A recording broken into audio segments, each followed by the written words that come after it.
ঘুম থেকে উঠে দেখি এদের গায়ের যে চাদর দিয়েছিলাম সেগুলো পুড়ে গেছে। তারপরে আবার তড়িঘড়ি সেগুলোকে ঠিক করে দিলাম। কারণ তখনও ছিল ভোরবেলা, অন্ধকার ছিল এবং বাইরে প্রচণ্ড হাওয়া দিচ্ছিল। এই কারণে ঠান্ডার পরিমাণটা অনেকটাই বেশি ছিল। তাই ধীর গতিতে না একটু দ্রুত গতিতেই আমি এদের গায়ের যে কম্বল বা যেটা আমরা বলে থাকি চাদর সেটাকে আমি আরকি ঠিকঠাক করে দিচ্ছিলাম। এরা অনেকে উঠে পড়ছিল কারণ সেগুলি এদের পেটের তলায় চলে গেছিল।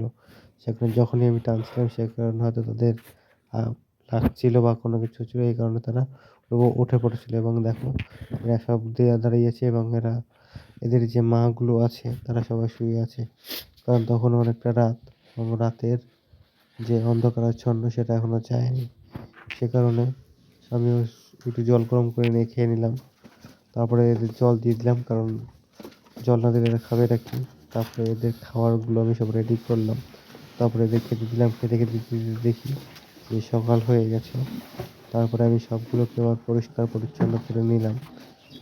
পরিষ্কার পরিচ্ছন্ন করে নেওয়ার কারণ পরিষ্কার থাকলে জিনিসটা ভালো থাকবে। তারপরে আমি আবার নিজে একটু খেয়ে নিলাম মুড়ি-টুড়ি যেটা প্রতিদিন যেরকম যা হয় আজকে খেলাম মুড়ি চানাচুর। খেয়ে আমি মোটামুটি সকালে সব কাজ শেষ করলাম। তারপরে আমি আমার এই গাড়িটাকে নিয়ে গেলাম শোরুমে। কারণ গাড়িটা কিছু বেসিক প্রবলেম দিচ্ছিল। ১ম থেকে হয়েছিল তারপরে নিয়ে গিয়ে সেই মিস্ত্রি ভাইয়ের কিছু সলভের পর আমি কিছুক্ষণ দাঁড়িয়ে থেকে একটু বসলাম। আমিও টায়ার্ড ছিলাম। তারপরে ওখান থেকে এসে আমি দেখি রাস্তায় কিছু ভাইয়া চলছিল। এগুলো দেখতে আমাকে বেশ ভালোই লাগে। সেখানে ওদের একটু ভিডিও তুলে নিলাম এবং এরা যাচ্ছিল এরা মোটামুটি অনেকটাই পরিমাণে ছিল। তারপরে আমি বাড়ি এসে আবার চলে এলাম ঘুরতে। কি জান আসলা উল্লবন্দ স্টেশনের পিছনে একটা এত মন্দির আছে সুন্দরভাবে ঠিক করে সেখানে ঘুরতে যাওয়া যাক। চলে গেলাম ঘুরতে। আমার ওই ভাস্তাটাও সঙ্গে গেছিল এবং মাঝে, মাঝে ক্যামেরা করছিল। এই যে দেখতে পাচ্ছ সব ট্রেন। তারপর আমরা সেই রেল লাইনটা ক্রস করে চলে গেলাম। চলে যাওয়ার পরেই আমিও ক্যামেরা ধরেছি দেখতেই পাচ্ছ।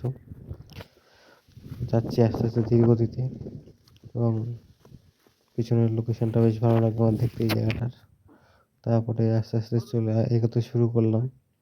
এগোতে, এগোতেই সে রাস্তা ধরে মানে ক্ষেতের মধ্যে দিয়ে যেতে হয় এইখানটায়।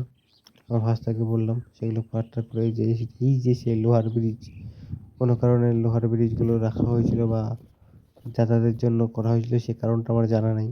তো এই যে দেখতে পাচ্ছি সেই বেহুলা নদী, যেখানে মনসামঙ্গল কাব্যের যে বেহুলা নদী সেই বেহুলা নদীটাই হচ্ছে মালদা শহরের বুকে অবস্থিত এই বেহুলা নদী।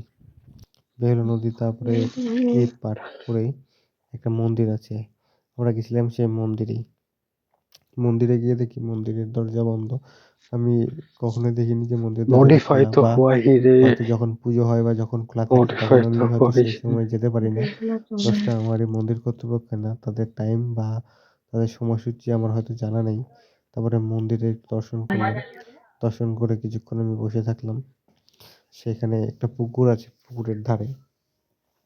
পুকুরটা বেশ মোটামুটি বড়। খুব বড় বলবো বা খুব ছোট বলবো তা না। মোটামুটি একটা বড় পুকুর। সে বড় পুকুরের ধারে কিছুক্ষণ বসে টসে থেকে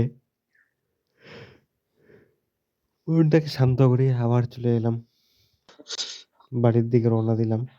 এই যে দেখতেই পাচ্ছ বাড়ির দিকে আসছি। हाय এখানে একটা নারকেলি কুল বা যেগুলো এই যে কুলগুলো আমরা এমনি নরমালি যে কুল হয় ছোট, ছোট বড়, বড় তার থেকে अरे বড় नारकेली একটা कुल গাছ। এটা হচ্ছে সেই নারকেলি কুলের গাছ।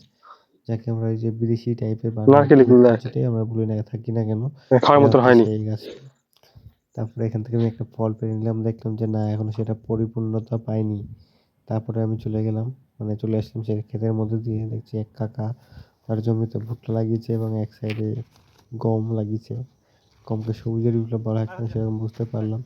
তারপরে চলে এলাম সেই রাস্তা দিয়ে। দেখতে পাচ্ছি আমি হাঁটছি আমার ভাস্তা ক্যামেরা ধরে আছে। তারপরে একটা ট্রেন চলে যাচ্ছে ও দেখাচ্ছে কাকা দেখো ট্রেন চলে যাচ্ছে। তা ট্রেনটার উপর ক্যাপচারও সেই করেছে আমি করিনি সেটা। তারপর আমার ভাস্তার পায়ে ব্যথা হয়ে গেল।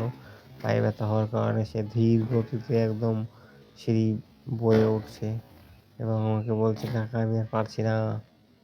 তারপরে আবার আমরা সেই চললাম। যদিও বা এটা স্লো মোশনে আমি করে রেখেছি। এই জন্য ওর পায়ে ব্যথার বা কিছু সে বলেনি। সো আমি ভুলভাল বললাম ইয়ার্কির ছলে। তো তারপরে আবার দেখছি আমার ফার্স্টে এসে পুরো একদম আমার স্কুটিটাকে একদম পুরো কয়েক রাউন্ড মেরে নিল। কয়েক রাউন্ড মেরে নেওয়ার পরে বলছে, "কাকা আমি চালাবো চলো।"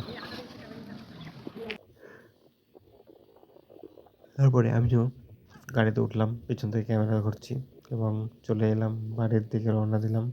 দেখছি ও মোটামুটি ভালোই পারে চালাতে। ও চালাচ্ছে আমি দেখছি বসে আছি। ওকে গাইড করছি। ও বেশ মোটামুটি ভালোই চালাচ্ছে। যদিও এটা খুব স্পিডে চলে না। মোটামুটি একটা স্পিডে চলে। মোটামুটি লোকালের জন্য বাইকটা ঠিক আছে। বাড়ি চলে আসার পরে সন্ধ্যাবেলা ভাবলাম চল কাকা একটু ঘুরে আসি।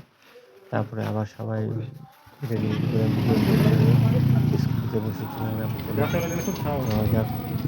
একদম রাস্তাঘাট আর খারাপ রাস্তা দিয়ে তারপরে